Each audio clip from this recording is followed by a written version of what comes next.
E nós vamos prosseguir. Camila, por favor, já que nós falamos do papel da imprensa ao lidar com dados, não? Como é que fica o papel da imprensa com esse dado que corre o espírito de todo mundo hoje, que se chama corrupção?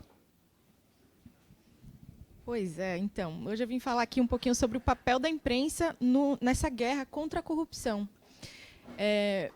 Corrupção foi o tema do meu doutorado, então, aí fiz na Inglaterra, foram 6 anos estudando corrupção, então já venho gestando isso, e a imprensa surgiu como um subtema que foi necessário falar sobre a imprensa. Não tinha como não passar pela influência da imprensa nesse tema. E antes de falar sobre imprensa, eu acho que eu preciso falar de fofoca. É o que vem antes da mídia, né? A função que a fofoca tem na sociedade. Porque a fofoca, ela protege. Tem uma reputação bastante negativa a fofoca, mas ela também protege a sociedade, porque ela previne comportamentos negativos. Então, se o indivíduo pensa em fazer alguma coisa, um comportamento ruim, ele é advertido do que pode acontecer, ou que já aconteceu com outros indivíduos que fizeram aquilo, e isso vai mantendo um comportamento mais positivo. Então, é passado adiante aquelas informações que devem proteger a comunidade, né? Então, teoricamente, em sociedades pequenas, você não precisa de mídia, não precisa de meios de comunicação, porque a comunicação é direta. Eu posso contar o que aconteceu para o outro. A notícia é dada em primeira mão de fato. A mídia ela surge da impossibilidade de comunicação direta. Então, é porque a sociedade cresceu, a comunidade cresceu, eu preciso de alguém ou de algo que transmita essa notícia. Então, o meio de comunicação ele aparece quando se esgotam essas possibilidades de comunicação direta. Mas ela pressupõe uma redução de contato. Redução de contato também tem alienação. Eu estou alienado do fato de verdade, do como o fato aconteceu. Então, a mesma notícia que informa, aliena também. Então, a notícia ela pressupõe uma alienação. É até um paradoxo, né, da notícia. A mídia, o surgimento da mídia, influenciou toda a construção de subjetividade do homem. Então, ao mesmo tempo que a mídia cria, ela é criada com a subjetividade. As novas ideias que vieram através dos livros foram influenciando o crescimento ou o desenvolvimento do homem. E, como foi falado aqui, que a mídia ela é o watchdog, né, dos outros 3 poderes. Ela fiscaliza, ela controla os outros 3 poderes. Ela também é o watchdog, ela também controla todo o comportamento da sociedade. Ela assume também um papel de que está fiscalizando a justiça. No momento que ela assume esse papel, ela também desautoriza a justiça, porque ela está dizendo a justiça está falida. Alguém cometeu um crime ou alguém deixou de fazer o que era certo e ela denuncia. Então, ela assume um papel, ela desautoriza e tenta, de alguma forma, restaurar a ordem, né? Então, a mídia ela também desperta um fetiche punitivo nas pessoas, né? Esse indivíduo ele quebrou com a ordem, ele faltou, ele precisa ser punido. Então, ele chama a atenção da justiça para isso. Só que, nesse momento, a notícia, assim como a fofoca, ela é revelada com certo gozo, né, com excitação. Há uma pesquisa sobre fofoca que diz que, no momento, isso foi observado em laboratório, com simulações, em que no momento em que você vê algo acontecendo de errado, o seu coração acelera. Se você conta isso a alguém, o seu coração desacelera, né? Então, a notícia sempre vem com esse gozo, com essa excitação. Vamos passar agora para a corrupção. E vou juntar depois tudo, né? Corrupção, ela tem, na etimologia da palavra, ela tem co, que você pensa em junto, tem 2 elementos presentes, como em coordenação, cooperação. E aqui eu vou precisar da ajuda dos universitários. Rumpere ou rumpere? Que tem, não sei a pronúncia. Rumpere, talvez. Rumpere, pronto. A ideia de ruptura que está presente na corrupção, né? Então, o significado por detrás da palavra é que há a fragmentação, a decadência, a quebra, né? Há uma putrefação. Então, você pode falar de fragmentação tanto do que é físico, né, como a fragmentação de um arquivo, Você pode falar também da putrefação ou decadência de corpos, como algo que se apodrece, né? Você pode falar de corpos políticos também, por exemplo. Quando a gente fala que tem dois elementos, a gente vai falar de uma parceria degenerativa. Não existe corrupção que acontece com um indivíduo. Um indivíduo não comete uma corrupção, ele precisa sempre de um parceiro, né? Tem sempre alguém que sofre nesse processo, é a sociedade. Então, mesmo que dois cometam um erro, cometam uma corrupção, você só considera assim se houver um dano à sociedade. O símbolo que mais aparece, você vai encontrar isso em diversas revistas, em diversas figuras falando de corrupção, são as maçãs podres, né? Que remetem diretamente à maçã de Adão e Eva mesmo, então, da corrupção que aconteceu na saída do paraíso. Eles foram tentados, morderam a maçã e foram expulsos.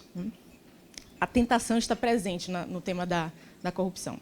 Então, o processo que a palavra descreve é de decadência ética e moral. É nesse processo que a gente vai focar aqui. E o efeito, isso aqui que é super importante, é de ruptura da teia social. O que quer dizer isso? Significa que todos nós estamos conectados de alguma maneira numa sociedade. Há um laço que nos vincula, e esse laço é de confiança. Então, confiança é fiar com. Eu fiei e vou me ligando ao longo da vida, eu tenho uma função na sociedade e cada um cumpre seu papel. Há uma relação direta entre confiança e corrupção. Países que têm um nível mais elevado de confiança entre as pessoas têm menos corrupção. Então, é uma relação que é direta, mas é inversamente proporcional. Então, no momento que o indivíduo comete uma corrupção, ele está quebrando a confiança entre as pessoas, né? O que é corrupção? Qual é a definição mais utilizada no mundo? Hoje a gente fala que corrupção é o mau uso do poder confiado para fins privados. Essa definição se mistura, aparece com o mau uso do poder público, mas não é necessariamente entre servidores, né? Entre políticos, mas existe também corrupção privada, que no Brasil não é crime, mas, de maneira geral, a gente vai falar de que é um mau uso de poder confiado para fins privados. Queria chamar a atenção para uma guerra que está acontecendo contra a corrupção, que vem acontecendo já desde a década de 70, mais ou menos, vamos falar assim, essa guerra recente contra a corrupção, que começou disse que se começou com o escândalo do Watergate, né? Então, na época, a mídia caiu em cima e trouxe à tona todo o processo que estava acontecendo, que envolvia o presidente da época, o Nixon, né, que ele precisou, inclusive, renunciar. E, na época, todos os envolvidos foram endemonizados, né? Então, não parecia ser um crime comum, mas um escândalo mesmo. Esse escândalo, ele repercutiu de várias formas na sociedade e no mundo também. Então, poucos anos depois disso, foi criada a FCPA, que é uma lei de práticas contra corrupção no exterior. Essa FCPA é dos Estados Unidos. Então, os Estados Unidos começou a punir americanos que cometiam corrupção no exterior, né?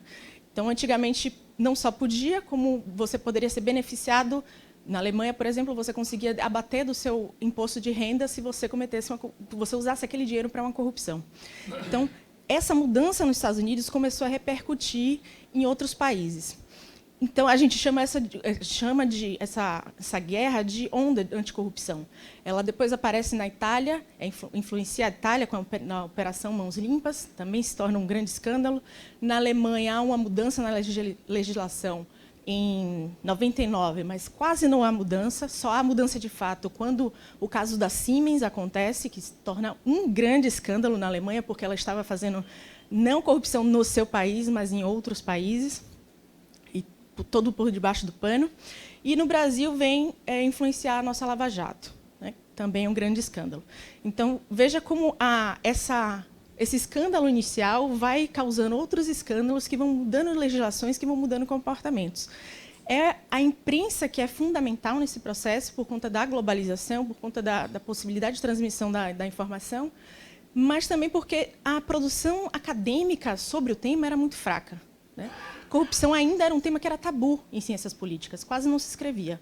Dessa época, antes da década de 70, tem um grande livro que é referência, e depois vários anos, sem produções, né? Então, é muito claro que a mídia é uma aliada nesse processo. A mídia desencadeou isso, ela tornou público, trouxe à tona muita sujeira, né? E também há uma relação direta, que hoje se observa, né, nas pesquisas, que países que têm uma imprensa mais livre têm menos corrupção, né? Principalmente porque a imprensa ela fica em cima dos governantes e eles atuam melhor, eles fazem mais pelos seus constituintes. E é assumido pelos procuradores da Lava Jato que uma das razões do sucesso da Lava Jato foi o contato com a mídia, foi a possibilidade de tornar o processo muito mais transparente, de cobrar muito mais, né, dos envolvidos. E a população, hoje, vê a mídia como a instituição menos corrupta, né, os jornalistas como a instituição menos corrupta do Brasil. Só que, na última pesquisa, agora de 2019, que é feita pela Transparência Internacional, coloquei como um grande watchdog de corrupção hoje, a pesquisa revelou que 23% dos entrevistados considerou que a imprensa é corrupta. Isso é um número que ainda é alto. Por mais que você diga que é a instituição menos corrupta, 1 em cada 4 pessoas acredita que os jornalistas estão envolvidos também. Então, nessa guerra contra a corrupção, e a gente falou um pouquinho aqui sobre a necessidade, acho que foi o Joaquim que falou, sobre, às vezes, a mídia precisar colocar em termos mais claros ou mais simples para que a notícia seja entendida. Houve uma separação ou uma definição de 2 lados na guerra, que era dos heróis da justiça, ou heróis que buscavam a democracia e lutavam contra a corrupção, e os vilões corruptos, né? É uma divisão binária, uma divisão maniqueísta entre bem e mal, mas que isso era acessível pelas pessoas, né? Só que onde é que fica a mídia exatamente nessa história? Tem um grande problema aí, é que a mídia elege os vilões e os mocinhos conforme a necessidade, conforme também o que a empresa pede, né? Hoje, não sei se dá para falar realmente ou puramente de liberdade de imprensa, quando a gente tem, na verdade, uma liberdade de empresa. Tem uma empresa por detrás que tem interesses. Então, muda. Você pode eleger esses heróis e esses vilões conforme a pauta do dia, né? Então, tem ainda também nessa guerra o cidadão comum. Só que você também não sabe de que lado ele está. É claro que ele quer mais benefícios, é claro que ele quer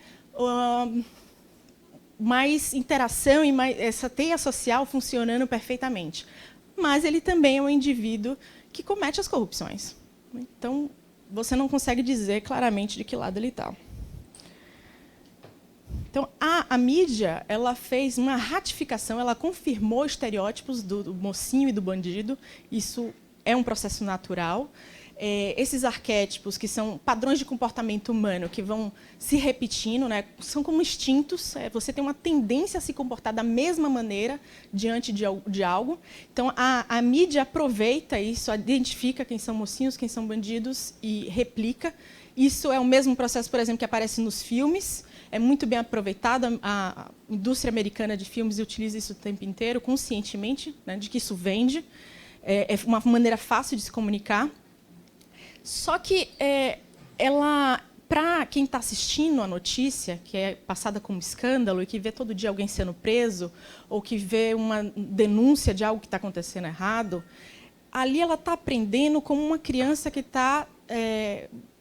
alguém está lendo um conto de fada para ela.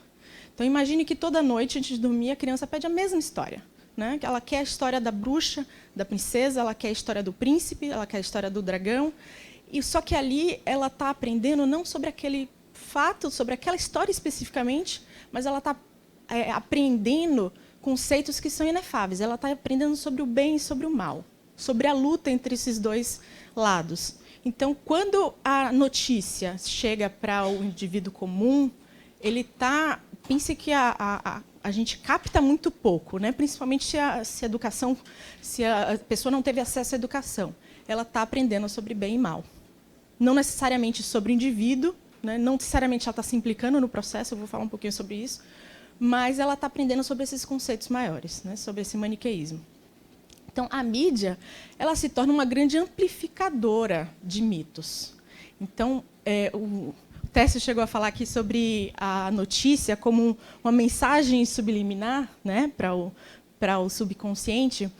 Ela de fato faz isso, mas antes ela é uma mensagem que vem do inconsciente. O jornalista ele vai captar o que está no inconsciente coletivo também. É de lá, é do inconsciente coletivo dele que vem todo esse conteúdo. Por mais que passe pela consciência, há um filtro em que ele pensa, em que ele seleciona o que é dito, ainda assim o conteúdo é muito mais primitivo. Então, o arquétipo do herói, o arquétipo do vilão, se você quiser colocar assim, é um só, né? São dois lados da mesma moeda. Isso é um conteúdo que vai aparecer nos mitos de milhares de anos. Não é nada novo. A mídia está reproduzindo, de alguma maneira, isso. Então, a mídia se torna uma grande tradutora do inconsciente coletivo. Então, o que é esse arquétipo do herói que eu estou falando tanto? O tema do herói é um tema que repete, é um comportamento que é baseado na superação de obstáculos, na superação e alcance de metas, né? Então, o herói, vocês já com certeza viram isso nos filmes, né? Ele é sempre aquele que mata o dragão, que ele vai em busca do tesouro, que ele tenta superar todas as adversidades. Ele sempre representa a esperança das pessoas de que tudo vai dar certo, né? E que vai haver justiça. E que eles estão sempre também preparados para fazer sacrifícios pessoais. O indivíduo, o herói, ele coloca a sociedade, a comunidade, acima de tudo, né? Os desejos pessoais ficam reprimidos. Isso é exatamente o contrário do que os vilões fazem. E, se vocês pensarem, é o contrário de corrupção também. O que é corrupção? É colocar os interesses individuais acima de toda a sociedade. Então, você se acha importante o suficiente para pensar que o dinheiro que você tira da merenda das criancinhas, você merece mais. Então, é justamente o contrário. O herói ele vai tentar se colocar abaixo de toda a sociedade e os interesses coletivos eles são muito mais importantes.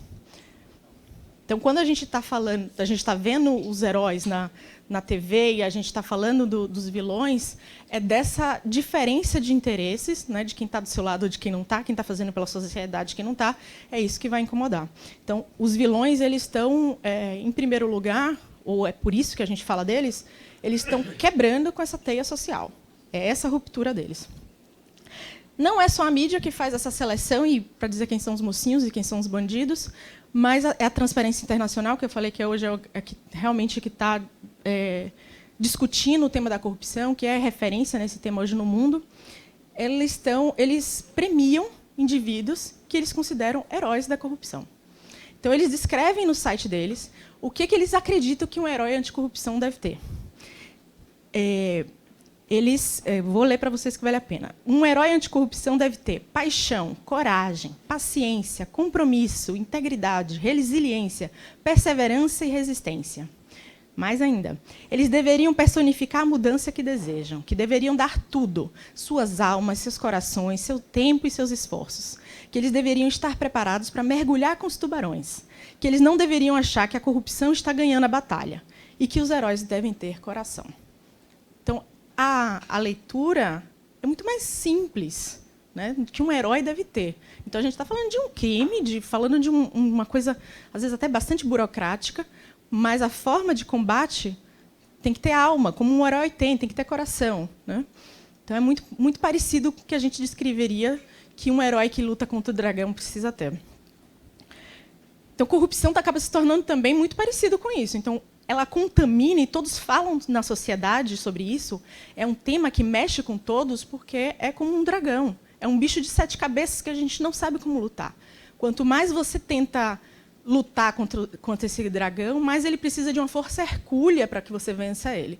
Isso contamina, isso faz com que o indivíduo não consiga entender exatamente o que é fenômeno da corrupção. Ele se torna muito maior, né? É uma representação dos males, né, de cada um. Uma representação do mal. E, só para falar desse prêmio, os procuradores da Lava Jato eles foram premiados, né, pela Transparência Internacional, como heróis anticorrupção. Então, não há necessariamente uma questão ruim aí, não é necessariamente criticável. O problema é que, quando você incorpora o arquétipo do herói ou do vilão, dificilmente você vai sair disso. o arquétipo ele toma o indivíduo. Você simplesmente obedece uma tendência a se comportar da mesma maneira. O arquétipo do herói, ao mesmo tempo que ele tem toda essa força, né, para lutar contra o dragão, ele também tem um outro lado do arquétipo, um lado complementar, que vocês já devem ter ouvido falar de alguma maneira, que é a tendência a cair. Então, tudo aquilo que sobe tem que descer. O tema da queda que aparece, por exemplo, em Ícaro, Phaetonte, aparece em Lúcifer, que é aquele indivíduo, herói, que, quando ele sobe demais, ou ele tem arrogância, ele se aproxima dos deuses, ele vai, de alguma maneira, cair. É justamente pela arrogância, pela vaidade, pelo narcisismo que ele cai. Então, isso a gente observou, né, como alguns envolvidos no combate à corrupção foram contaminados pelas mesmas características que eram vistas no outro lado. Vou falar um pouquinho dessas características.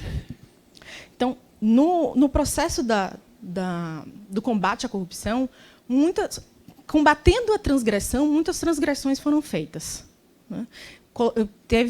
Tiveram momentos em que os indivíduos envolvidos, no lado dos heróis, vamos dizer assim, tiveram comportamentos criticáveis, muito semelhantes ao outro lado. E aí, foi falado aqui também, quem vigia os vigilantes, né?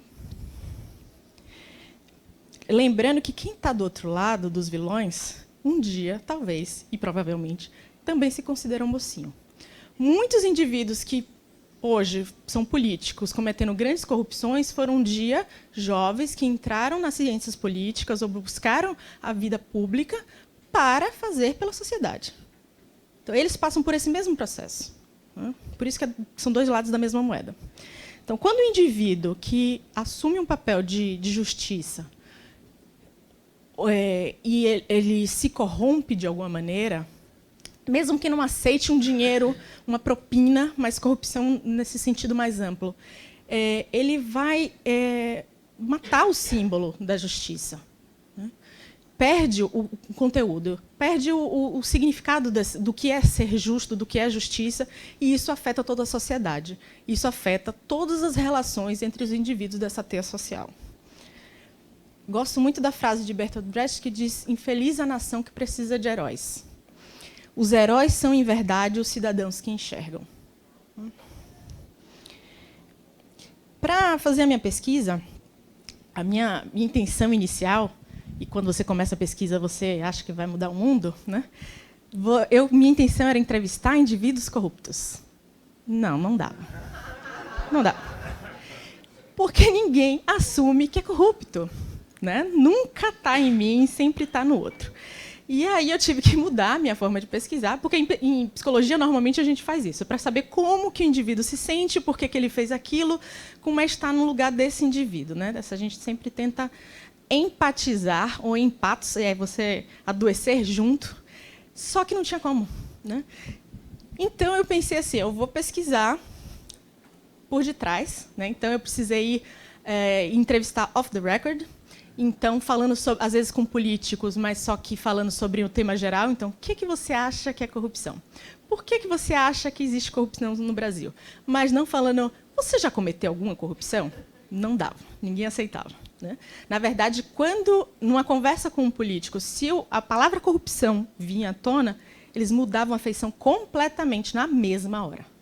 Falar sobre Caixa 2, ok. Sim, Caixa 2 não, faz parte da política. Não, corrupção não. Corrupção não é comigo.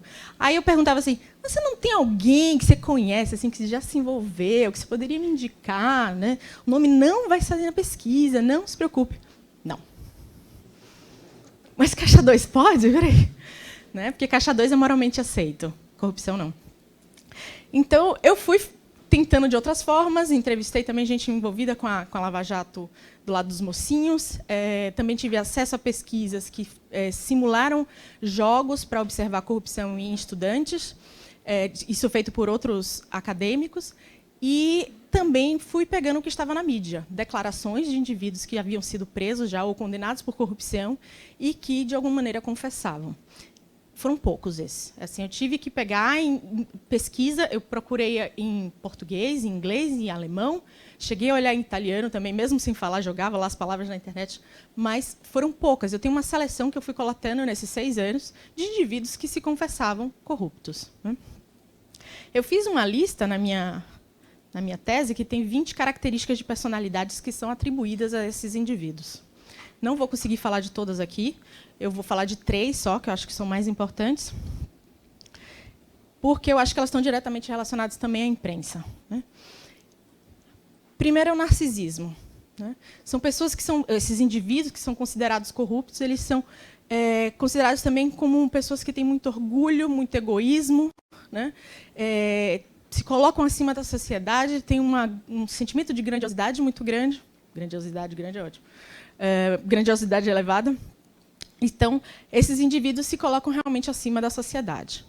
Há uma outra característica também, que é o maquiavelismo. Então, em geral, que é caracterizado por uma manipulação, exploração de outras pessoas, ausência de moralidade, insensibilidade emocional e um nível elevado de interesse próprio. São parecidos.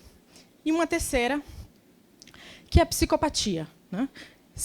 Que é um comportamento antissocial, que é caracterizado por impulsividade, egoísmo, traços insensíveis e sem emoção e falta de remorso. Então, essas características aparecem no indivíduo que comete corrupções mais graves. Não está necessariamente no indivíduo da corrupção do dia a dia, mas em casos que a gente observa realmente um distanciamento do indivíduo, da vítima, inclusive. O maquiavelismo a gente vê muito naquela ideia do rouba mais faz. Porque você está pensando no fim, não necessariamente no meio. A psicopatia, por mais que você não vai dizer que os indivíduos corruptos são psicopatas, mas muitos psicopatas são corruptos. Há uma pesquisa que correlaciona as duas coisas, entendendo que quanto maior o score para a psicopatia, existe teste para isso, maior a tolerância para atividades corruptas. O que diferencia o indivíduo psicopata corrupto de um psicopata que comete um crime que mata alguém é a ausência de violência física. Entretanto, o indivíduo que comete grandes corrupções, ele está cometendo violências à sociedade, então ele não pega uma arma para matar, mas ele pode causar uma morte, porque corrupção, sim, mata. Há uma relação direta entre as duas coisas. Foi comprovada, por exemplo, pela FGV, no caso das ambulâncias, o escândalo das sanguessugas, eu não sei se vocês lembram, mas o dinheiro que seria colocado para comprar novas ambulâncias foi desviado e houve um aumento de mortes naquela região. Então, foi uma relação mais direta.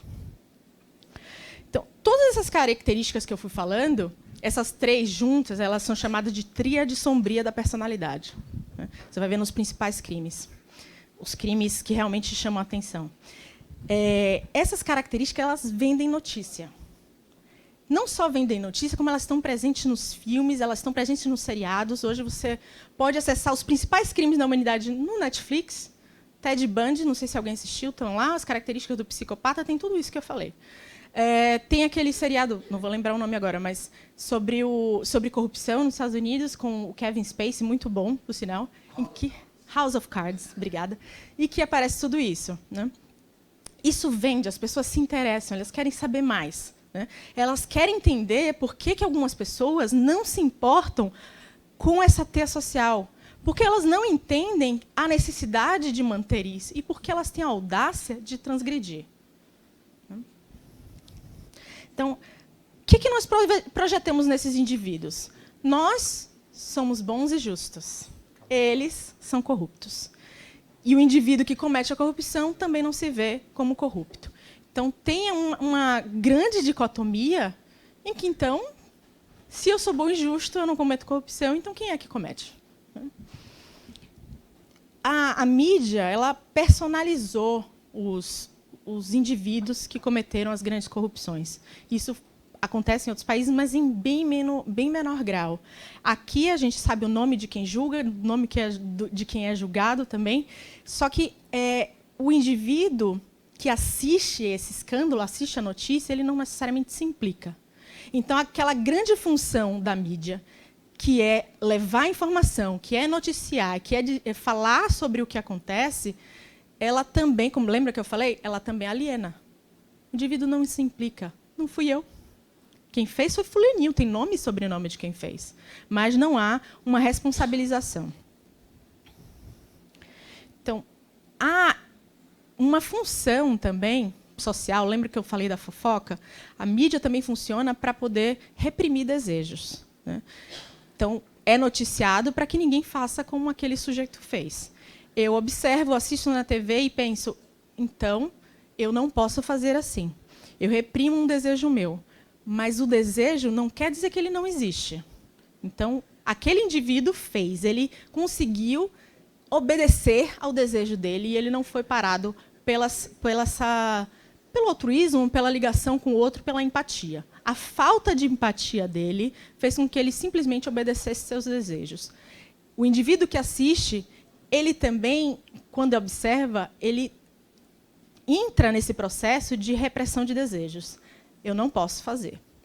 Tem uma função que é cale-se, né? Obedeça à sociedade. Então, você ou obedece à lei ou obedece aos seus desejos. Se você obedecer ao desejo, você é punido. Então, o indivíduo também goza com a punição do outro. Se eu não posso gozar, você não vai gozar. Se eu não posso realizar todos os meus desejos, você não pode também. Então, a culpa ela é expiada também, porque ela é colocada no outro. O indivíduo que comete a corrupção, em geral, tem uma fala de um funcionário da Siemens que fala isso, que ele não percebe a corrupção como erro.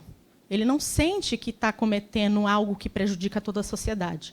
O que ele entende que foi um erro é que ele violou o 11º mandamento. Alguém sabe qual é? Não seja pego. Não. Então, a mídia ela é, sim, a facilitadora do processo de combate à corrupção, mas, em alguns momentos, ela também é um entrave, ela também dificulta o processo de responsabilização pessoal, né? Principalmente quando a gente vê a mídia, de alguma forma, se corrompendo. A busca pela verdade, às vezes a qualquer custo, né, e colocando acima interesses individuais acima de tudo, mostra como há essa corrupção também da imprensa, ou a corrupção de como a notícia é passada. A imprensa, eu acho que ela deve, sim, servir à democracia, eu acho que é uma função dela, mas só que há também uma corrupção do servir, quando a gente pensa na liberdade de empresa, né, do como a imprensa está servindo ao povo.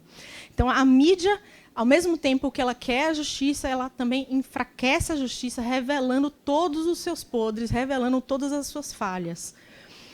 E acaba também prejudicando a imagem das instituições. Ela tenta fortalecer as instituições, mas mostrando o quanto elas estão fracas. E aí, quem vigia os vigilantes que são vigilantes?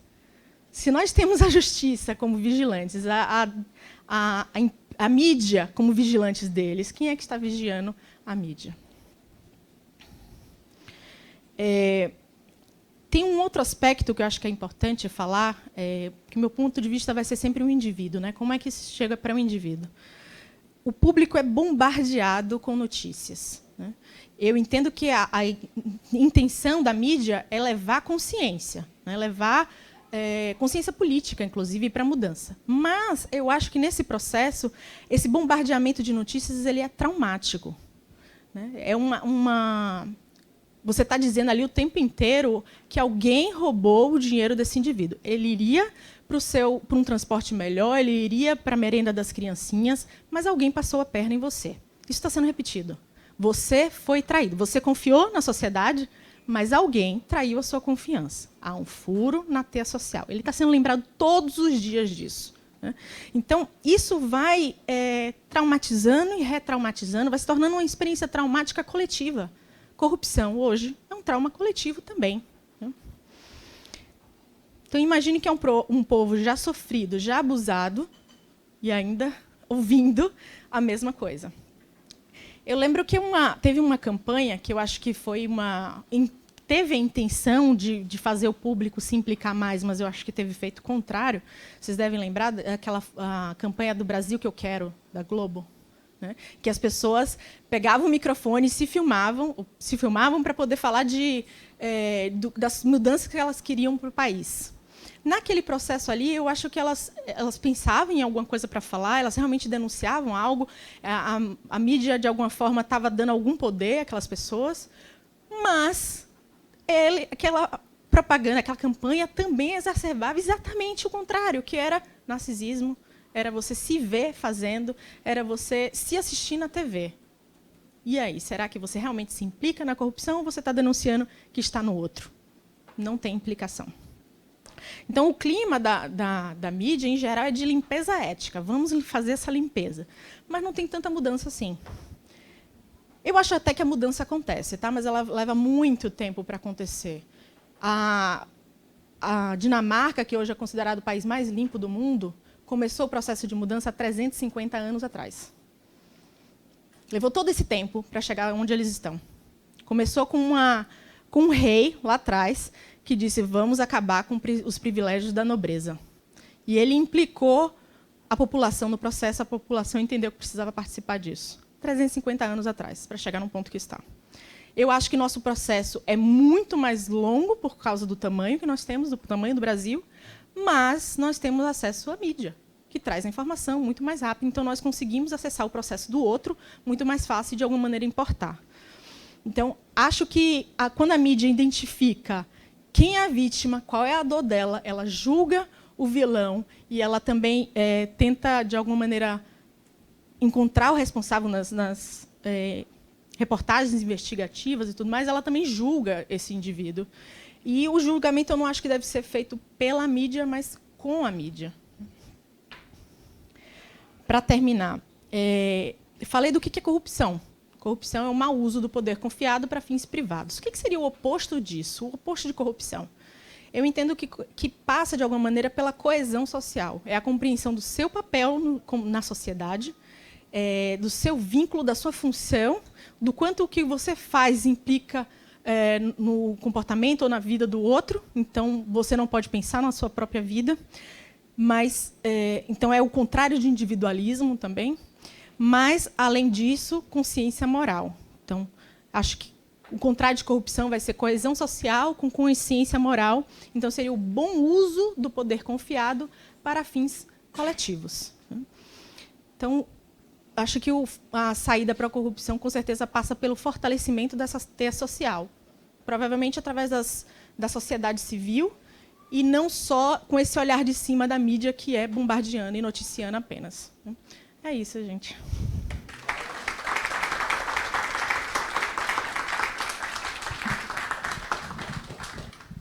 Deixa eu sentar agora.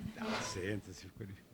Bom, muito obrigado. Acho que foi uma apresentação elucidativa de um outro ângulo, não? Que mostra um pouquinho, em caso, não? Que papel representou, representa ou poderia representar a imprensa, a mídia de modo geral aqui, mas foi focado mais na mídia tradicional do que na nova mídia. Não? Então, acho que nós temos aqui um tema para olhar com um certo carinho.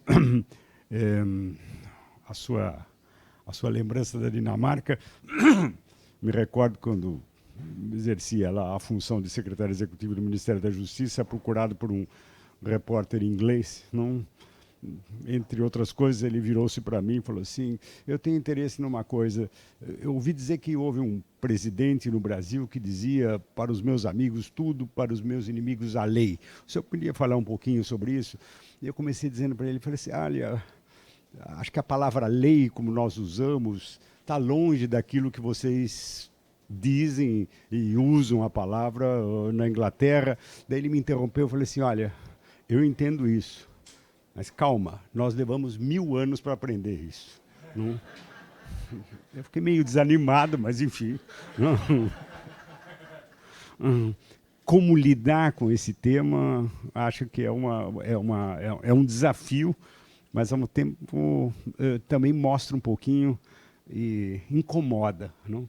Acho que a sua mensagem simplesmente, não sei para os outros, mas ela incomoda, não? Ela dá uma consciência que nos deixa com um frio na barriga. Alguém quer se manifestar? Pois não. Bom dia. Primeiro, parabéns, foi muito esclarecedora, maravilhosa. Eu peguei umas ideias aqui também para usar na minha fala agora. Mas eu queria, na verdade, fazer como que uma notinha de rodapé para você. Já que você começou falando da fofoca, do tecido social, isso é uma coisa muito mais importante do que a gente costuma pensar. Inclusive, nas conjecturas sobre a origem da linguagem e a sua crescente complexificação, há basicamente dois modelos. Né? Um modelo caçador-coletor, que significa a linguagem se complexificou para os caçadores se organizarem e terem sucesso na empreitada complexa de caçar um mamute.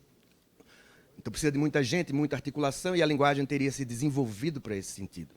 E uma outra que concorre com essa teoria, e que vai no sentido oposto, que diz que a linguagem teve essa transformação e essa evolução em função da fofoca. Como assim? Que as complexidades da linguagem não estão feitas para descrever o mundo, mas para as inter-relações humanas. Ou seja, a gente cria uma linguagem não para o mundo material, nesse sentido, mas para o mundo humano. E isso é uma coisa muito curiosa de observar nas línguas que a gente conhece, porque uma língua é mais complexa, como o alemão, ou o latim, ou o grego, com casos e aquelas complicações todas que a gente conhece, na medida em que ela tem uma história de fechamento longo numa comunidade. E há uma suspeita de que a complexidade da língua não é feita senão para distinguir membros, ou seja, quem fala melhor e quem fala pior. E também para deixar de fora os estrangeiros, que jamais falarão como os nativos. Ou seja, um processo de formação de grupo seria definidor desses aspectos e seria, então, a fofoca o fundamento. Isso eu queria colocar como uma notinha de rodapé, que eu acho que vale a lembrança. Eu queria aproveitar o comentário dos caçadores-coletores, que eu acho que é fundamental. Queria voltar para Hobbes. Hobbes fala do homem primitivo como sendo o homem natural, aquele que obedece os próprios instintos. Os caçadores-coletores entram aí, no sentido de que eles tinham a própria lei. Não havia uma lei externa, a lei é do indivíduo.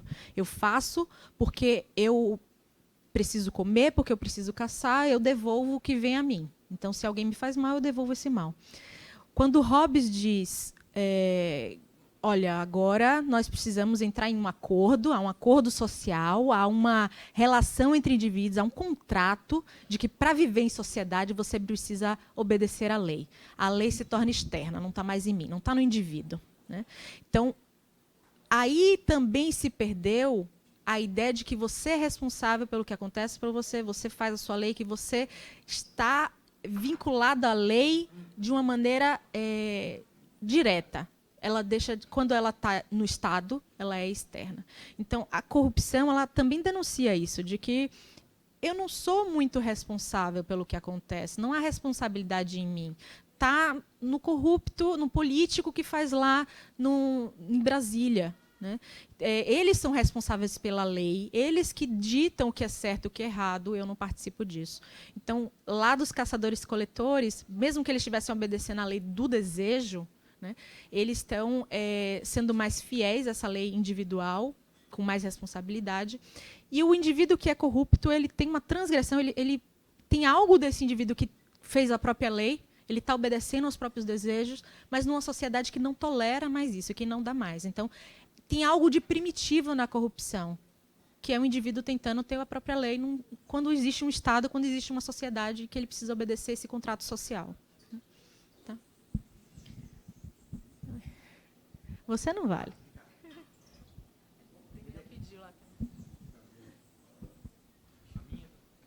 A minha pergunta é bem curta e toca o ponto da relação entre a corrupção e a imprensa, que é mais ou menos o tema do encontro.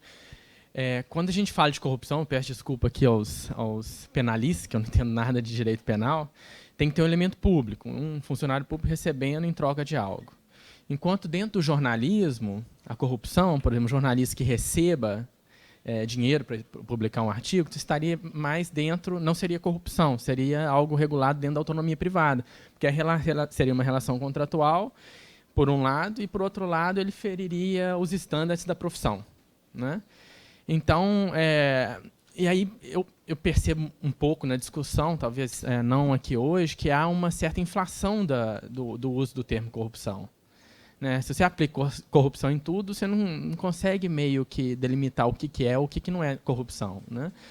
E aí talvez seja o que tem hoje muito no Brasil, que a gente não tem muito na Europa hoje, esse combate à corrupção, ele seja mais o sintoma da crise do que a fórmula mágica para a superação dessa crise.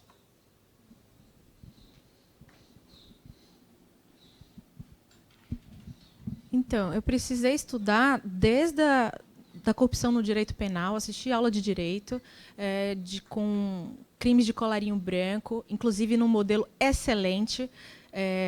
Eu acho que não tem aqui no Brasil. E, para mim, foi acho que uma oportunidade. Estando numa aula em Harvard sobre crimes de colarinho branco, a professora chamou um indivíduo que havia sido condenado pelo crime para falar sobre o que ele tinha cometido. Não conheço isso aqui. Você trazer o sujeito que pode falar como ele fez, por que ele fez e o que aconteceu depois disso. Para mim, tinha um dado ali extremamente rico. Quando eu estudo corrupção, eu não estudo só o crime, mas quem comete, quem é a vítima, o processo. Então, eu me percebi estudando corrupção, mas estudando o humano, a natureza humana. A corrupção é uma excelente variável para se estudar o humano. Precisei também, por conta do olhar da psicologia, me afastar um pouco do direito penal e olhar a corrupção de uma maneira mais geral. Foi extremamente interessante, porque corrupção no Brasil é uma coisa, e aí a gente precisa falar só de corrupção pública, porque privada não é crime, mas ela acontece em qualquer lugar, independente da época, desde que o mundo é mundo. Existe registro de corrupção desde 1800 a.C., em uma petição que ficou registrada, em que se acusava um magistrado de ter recebido uma porção. É muito antigo. Esse é o primeiro registro, mas imagino que ela já acontecia. E era num cargo público. Então, eu comecei a observar que, por mais que a corrupção tivesse particularidades do país, ou que passasse pelas características daquele indivíduo, que tivesse características mais culturais, ela também tinha algo que era que independia da cultura, do momento, de onde ela acontecia. Então, mesmo na Dinamarca, que é o país considerado mais limpo e há mais tempo, ela vem ganhando no ranking de país mais limpo já há vários anos. Ainda assim, lá vai haver corrupção. Aí é que está um ponto interessante. O nível ótimo de corrupção não é zero. Corrupção tem uma função no país. Assim como nós passamos por crises e elas são necessárias, porque elas geram crescimento, geram mudança, a corrupção chega com a mesma função na sociedade. E se você comparar com o processo de outros países, pense que a Europa precisou passar por 2 guerras terríveis, onde morreram milhares de pessoas, para hoje chegar onde chegou. As guerras são terríveis, mas elas têm uma função de crescimento. Então, compare com o Brasil e pense que a gente não precisou dessas guerras, mas a gente está em guerra contra a corrupção, nesse processo que menos pessoas morrem, mas morrem por causa da corrupção. Então, a gente está tendo uma mesma crise de crescimento. Pense a corrupção como uma dor de osso, dor de crescimento, que crescer dói. Você precisa passar por uma crise para crescer e para amadurecer. A nossa crise é enfrentar essa corrupção. Não necessariamente a gente precisa da guerra. Então, pense que a gente já aprendeu com a guerra dos outros, a gente já está num patamar um pouquinho melhor.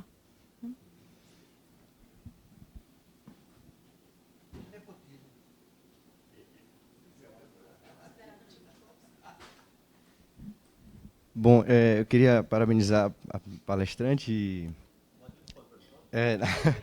Mas eu vou fazer uma pergunta, farei uma pergunta, ao meu ver, difícil. Uma vez eu já, havendo palestrar em outro momento, foi uma pergunta que veio da plateia, e foi a última pergunta que eu achei que ela não teve tempo de se explicar, e aí eu queria saber o seguinte: você passou anos desenvolvendo um perfil, quer dizer, tentando entender um perfil, o que seria um sujeito corrupto. A minha pergunta é se você visualiza, se é possível extrair dessa pesquisa algum critérios ou elementos que poderiam orientar decisões dos futuros servidores que nós queremos para o país. Porque isso não é uma questão tão simples, porque a gente até talvez analise, pense em Lombroso, que para o direito, todo mundo que estudou direito penal, logo no início a gente foi uma tentativa de um estudioso italiano de determinar as marcas do futuro ou do provável homicídio criminoso, ou seja, de uma certa forma até preventiva, só que isso é muito problemático, porque até Hollywood já explorou isso, aquilo que você não sabe quem vai cometer aquele crime ou não. Então, minha pergunta é se, a partir de elementos psicológicos, seria possível delimitar ou influenciar esse processo de seleção de futuros servidores públicos. Hoje, as empresas privadas já utilizam testes de integridade. Então, elas estão selecionando indivíduos que passam nesse teste. Então, são indivíduos que têm menor probabilidade de cometer fraudes. No mundo privado, isso é possível. Eu não tenho certeza como isso poderia acontecer na esfera pública. Então, talvez, num concurso, você consiga incluir um teste desse, ele se tornando acessível para o grande público, que você diga assim, não, esse indivíduo aqui tem uma tendência maior à corrupção, eu não vou aceitá-lo. Isso é possível. Não sei se é constitucional aí que vocês que vão dizer, mas possível é. Aí eu vou trazer um questionamento em relação a isso. 1 em cada 100 indivíduos é psicopata. Não necessariamente esse indivíduo vai cometer um crime, não necessariamente ele vai matar uma pessoa. Mas ele vai ter um comportamento de falta de empatia e que, de alguma maneira, isso vai aparecer no comportamento dele, vai aparecer na profissão dele.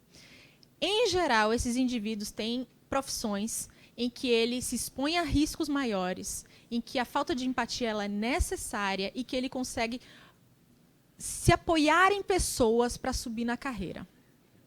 CEOs, grandes empresários, em geral, têm essa característica.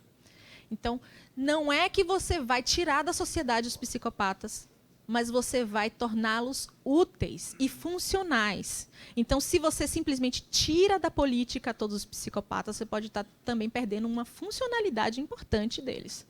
Psicopatas também você vai encontrar em cirurgiões neurocirurgiões, por exemplo, que precisam abrir um cérebro. Ele precisa dessa frieza, dessa falta de empatia para considerar o indivíduo como um algo e não um alguém. Há esse distanciamento.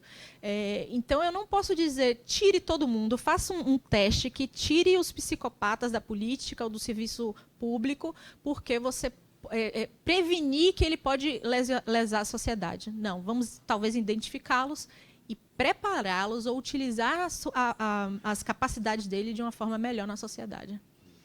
Isso aí eu sei que é uma provocação, é difícil de pensar, mas dá para usar sim.